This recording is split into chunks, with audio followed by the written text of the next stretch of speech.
good time? No. This is not the kind of energy we need now. Did you have a good time? Yes. Good. Awesome. All right. Okay, so let's see if we can do this as little painless as possible. My name is Abdel. I'm a developer advocate at Google. Judging by my T-shirt, I work on Kubernetes. And we're going to talk a little bit about, what have been happening over these last 10 years. How many people here have used Kubernetes since version 1 in 2014? Few people. 5 years. All right, how many people have no idea what Kubernetes is? All right, there's one person, good. There is always one person. All right, 2014, June 6th, US West Coast time, which was June 7th for us in Europe. This first commit came out by Joe Beda. That was the first time Kubernetes was committed to the world. Before I go any further in this talk, I'm going to start with a very, very strong statement. And you might agree or disagree with me. I'm fine. If you want, we can argue about it on Twitter, because that's what Twitter is used for. In the last 20 years of technology, I don't think anybody have invented anything revolutionary. We are just repurposing, reusing, and simplifying things.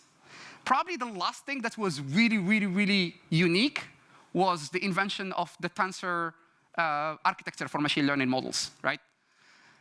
Everything else we're doing in our industry, we're just using existing stuff. And our industry has a very weird cyclical thing, where stuff that used to be cool a few years ago, they just kind of get out of fashion at some point, and then they go back into fashion at some point, and then they go out of fashion. And I can give you a very good example of this. How many people here have written COBOL code? Let's see, what are the old people? OK, 1, 2 people.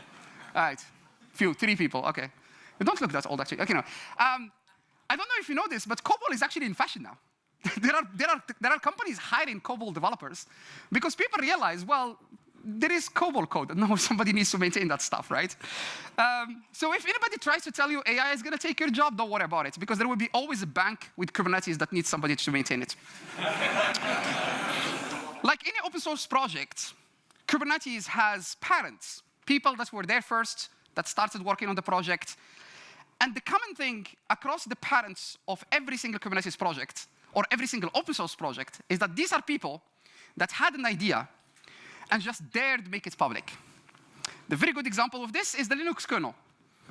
Linus Torvalds sent this email the first time, and in the email it was like, hello everyone, I'm doing this thing. I don't know if it's going to be a thing. I don't really care too much. Here it is. Use it and tell me, what do you think? It was in 1991, right? 25th of August 1991. And what do we know today? Linux is running everywhere, right? It's just somebody with an idea that went, OK, this is too painful. I'm going to make it simple, and I'm going to make it public. Actually, a few years later, Torvalds did the same thing with Git, right? Git was created because Linus Torvalds is not like SVN to manage kernel code. So he just wrote Git, and then go, by the way, I wrote this thing, and then look where it is now, right? Same thing happened in 2013 when this person in the picture, Solomon Hykes, went on stage at PyCon and released Docker to the world, first time. He said, hey, I built this thing. It's called Docker. Let me know what do you think. And you can see that there was like a little typo there, world with a W in the middle. But Docker really did not invent anything new. Going back to this idea of abstraction layers, what Docker really did is it took existing stuff that existed in the Linux kernel and just made them simple, right? C groups, namespaces, SE Linux, AppArmor, capabilities, libvirt, LXC, all this stuff existed in the Linux kernel before Docker was even a thing. And there was actually companies using this stuff to build containers, right? A long time ago, you could just use LXC and LXD. LXD is the daemon, LXC is the library, to just build a container. What Docker did is it took all of this stuff, created a very simple abstraction layer. You have a very simple text file. You write a bunch of instructions. You execute Docker, and then you have an image, right? And the key thing with abstraction is that the idea is to take complex systems and make them simple, right? And this is one of the core things that Kubernetes does. For a very long time, we've been, deploying applications. And we've been actually doing abstractions for a while. We started with doing servers. Then we realized that's too complicated, so we created virtual machines, which is arguably an abstraction on top of hardware, right? And then at some point, we created container, which is just an abstraction on top of all of this stuff. What really containers did, the new thing that containers came up with is solving the it worked on my machine problem, right? You write code, and then as long as you execute it on a machine that has a Docker engine or a container engine, it would run, right? So it solved this problem of like you developer ship code, and then your production people goes, your code doesn't work, and you go like, it worked on my machine. It's not my problem, right? So, no, come on. And it turns out that people love containers, right? Developers actually do like containers because they make your work so easy. It's very easy to build, it's very easy to distribute, it's very easy to share, and it's also very easy to update your applications once it's a container, because once you have updated your container, you just run it, kill the old one, and that's it, your application runs. And one of the things that also containers did is that it brought into the front end of how we do application architecture this whole concept of microservices. Because people realize we can just take applications, make them small, make them do one thing and do it very well, put it inside the container, and then it's easy to deploy, relatively easy. So the reality is, everybody loves container, everybody started doing microservices, and everybody wants to release more. That's actually one of the things that developers care about. Developers want to build code and just put it out to the world. Like the worst thing you can tell a developer to do is to rebuild code, right? And actually developers just want to write everything from scratch because that's what we do. So in 2014, Kubernetes came out with this idea of building an abstraction layer on top of hardware. So you have a bunch of nodes, servers, physical servers, Raspberry Pis, doesn't matter. We will put a very simple layer on top of that, and we will give you one single API, and you can use that API to do whatever. Deploy apps, scale them down, kill them, move them between machines, do whatever you want. One of my favorite ways of explaining Kubernetes actually came from an interview I did for the Kubernetes podcast, because I'm one of the co-hosts for the Kubernetes podcast, if you haven't figured that out for my voice yet, where I was talking to Lucas, who worked on the API machinery for a while. And one of the explanations Lucas gave is this concept of the promise theory. Kubernetes is actually based on the concept of promise theory. What is the promise theory? You tell the API server what you want to do, and the API server will promise you that whatever you wanted to do will happen, right? We call it sometimes the intent. You express intent, right? But the whole point is that Kubernetes is an eventually consistent system. You just tell it, do this, and then eventually whatever that thing you want to do will happen, right? If there are problems, not enough nodes, two applications competing for the same port, then Kubernetes will just keep trying. It will just keep doing that thing. It will stay there, keep trying until that thing happens, right? And so, yeah, so there is quite a lot of things in Kubernetes to be able to do stuff. We have pods and namespaces and nodes and, a bunch of components, and those are all individual APIs that can be used to do very specific things. Actually, one thing that a lot of people don't realize is that inside Kubernetes itself, a lot of things are built on top of each other as different layers of abstractions. I'll give you a very simple example. When you create a deployment in Kubernetes, what does it do under the hood? It creates replica set, which then creates pods, right? So you can arguably say that pod being the lowest thing, replica set is an abstraction on top of pods, and deployment is an abstraction on top of replica sets, right? When you create a job, that just creates pods. So jobs are also an abstraction layer on top of pods, right? So you don't have to handle pods manually yourself. And there is a lot of examples in Kubernetes that are actually just abstraction layers on top of each other. One thing that the Kubernetes projects have been doing since its inception is going very fast and very hard on reducing technical depth. I'm going to show you one example. Have any of you seen this tweet or this screenshot? This is actually the last code cleanup that Kubernetes had. And you can see there they removed 1.07 million lines of code, right? Because when Kubernetes was initially designed, there was a lot of code inside Kubernetes that was meant to do very specific stuff. So there was storage code, which got removed. There was container code, which got removed, the Docker shim deprecation, if you remember that one. And then the last cleanup was removing cloud-specific code. So cloud provider-specific code. And this last cleanup was actually removing Google Cloud and VMware code, right? If you are an open source developer, this probably will be one of the best pull requests you can write. Just remove code. Because the whole point of Kubernetes is to make it as simple and as universal as possible. If you have specific things in Kubernetes that are only meant to work in specific environments, that's not universal. So the community have been actively working on trying to reduce as much of these specific cloud providers or specific implementation code to make the API as universal as possible. Then there is this other concept called operators, which is, in my opinion, one of the most powerful concepts in Kubernetes, which is actually what most of Kubernetes is based on. You write an operator which does basically three things: observe states, if there is a diff, act on it, go back.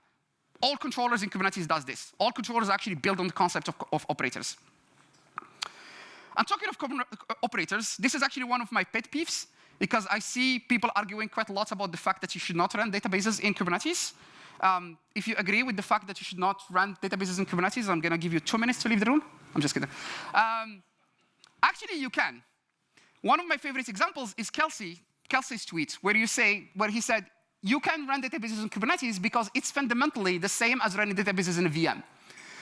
Because what Kubernetes gives you is a process, storage, and network, right? So it's essentially just a different form of VM. And if you can run databases inside the VM, you should be able to run it inside the container. There is arguably no reason why people should argue against this. What I think a lot of people don't realize is that running databases inside Kubernetes using your own patterns, so building stateful sets and all that stuff, that's what you shouldn't do. You should use operators specifically designed to handle that specific database you're trying to run. And one of the most successful projects that have a lot of operators is Postgres. There's quite a lot of Postgres operators today that knows how to handle databases in Kubernetes super well, right? The other thing also is, if we're talking about the future, in the future, we should always think about Kubernetes as a platform to build other platforms. Kubernetes in its design have never been a developer tool. It's not developer friendly. I would be the first one to say it. It was not designed for developers. It's not meant to be used by developers. It's meant to be an underlying platform with some level of abstractions on top of it to be able to use it by developers. But Kubernetes itself should not. And also, this is also my favorite. I quote Kelsey quite a lot. Kubernetes is not the end game. Like, no one starts with saying, OK, we have a problem. We're going to install Kubernetes. We don't have a problem anymore. That's not how it works. You have a problem. You install Kubernetes, and you go like, well, we need monitoring. So I'm going to deploy Prometheus and Grafana. I need login. So I'm going to deploy something. I need authentication. So I'm deploying something. I need authorization. So I'm deploying something. I need load balancers. I need this and this and that. My way of describing this is no application runs in vacuum. Most applications need to be able to read and write something, either a database or file system. So when people talk about, oh, Kubernetes, run your application there and call it a day, they probably don't know how to write code. So what does the future look like? Well, I don't know, right? I cannot predict the future. What I know is there are actually some things that are quite popular these days and are going to be popular. My favorite example is WASM, being able to run or to write in any programming language you want, code, and then use that code to build a very small binary that can start very fast, or WebAssembly, essentially. That's probably going to be part of the future. AI is probably going to be part of the future. Today, quite a lot of big companies, including OpenAI, including Anthropic, they actually use Kubernetes to train their LLMs. There is quite a lot of very popular frameworks, like Ray is a very good example of a very popular framework for doing AI and ML workloads. So there's quite a lot of things happening. But one thing for sure is that there will always be somebody who will use admin as a username password. That is not going to change, and I am happy and willing to be challenged on this for the foreseeable future. So if you're doing cybersecurity, rest assured your job is safe. And I'm going to just do one last plug here. I don't have more talk. Kubernetes podcast is my podcast. We'll try to keep you informed. So please give us a listen, give us a follow, and thank you very much. That's all I have.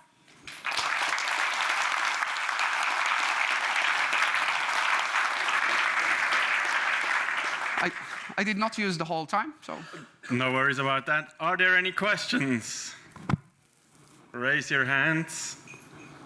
Yes. How do you choose your podcast guests? Oh, that is the question I don't want to answer. No, we choose the guests based on how interested I am in a topic. So if you've been following the podcast, what we usually do, we publish 2 episodes per month. But for the June, we are doing 4 episodes because of the 10 years anniversary special.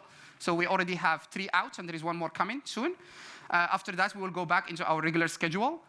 Typically, it's a combination of topic, person, and whether I'm interested or not. So, but if you have any suggestions, I'll be welcome. I'll be happy to just send me suggestions. We'll look into it. DM me. Good. Thanks. I listen to it a lot. Thank you. It's amazing. Thank you. Thank you So very much. here is. I'm gonna share this story here, and this stays here. I know that it's recorded, so it's gonna be on YouTube. Since we took over the podcast, we've been hearing 2 various types of feedback. Either people love it, or people, and I know that Tiffany's in the room, that came to me once. I was in KubeCon in Paris. I was at Cloud Native Rejects. I just finished my closing keynote, went upstairs, and then somebody walked into me and he said, I don't listen to the podcast since you became a host. And I'm like, thank you for the feedback, I guess. So it's a very funny situation to be in, but thank you very much. Any other questions? So either no one understood what I was talking about for the last 15 minutes, or everybody's tired. I know that I'm the only person holding you between you and... There is beer? No. Oh, well, you. No, okay, so he would be holding you more. All right, well, I'm going to be around. Thank you very much.